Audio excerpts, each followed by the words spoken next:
Les archéologues mettent au jour une grande variété d'objets métalliques et ils s'intéressent de près à la production de ces objets, mais aussi à leur fonction.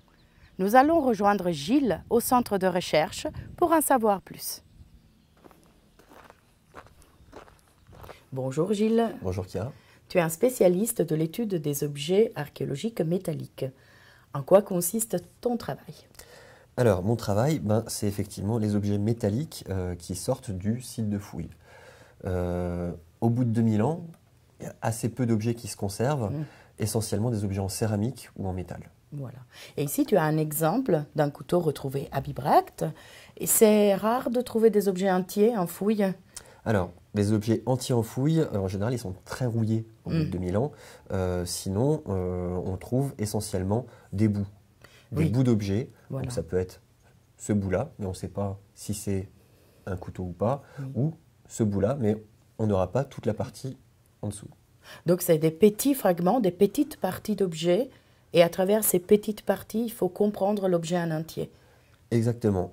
À force de retrouver différentes parties de différents objets, on sait à quoi ça correspond. Voilà. C'est pour ça qu'on a des catalogues qui nous permettent maintenant de savoir effectivement que cette partie-là, c'est l'extrémité d'un couteau.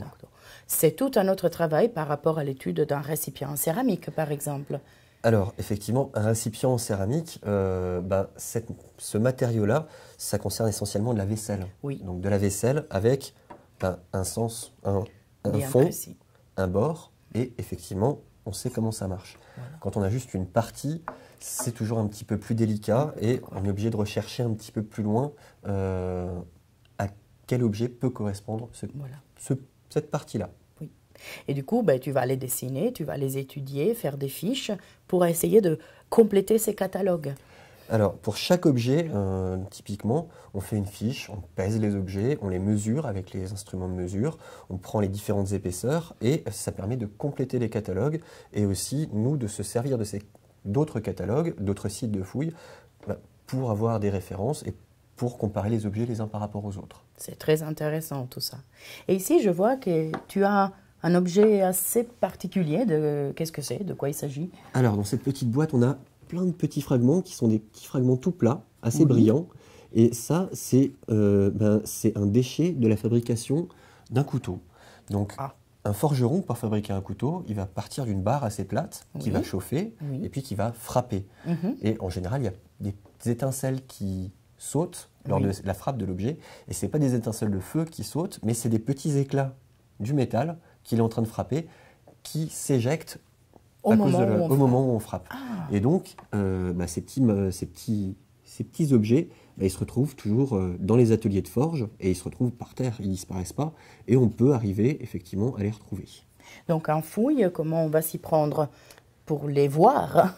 Alors déjà, on n'arrive pas souvent à les voir et puis on ne fouille pas très finement pour trouver des objets aussi petits. Donc là, on travaille essentiellement à partir de prélèvements qu'on aura fait, qu'on aura mis dans des seaux et qu'on va traiter en laboratoire, on va les tamiser, on va les sécher. Et comme c'est des éléments qui sont en métal, et là en l'occurrence en fer, c'est des objets qui vont être attirés par un aimant. Donc une fois que les prélèvements seront traités, on pourra prendre un aimant et puis voir s'il n'y a pas ces petits éléments dans le sédiment qu'on aura ramassé.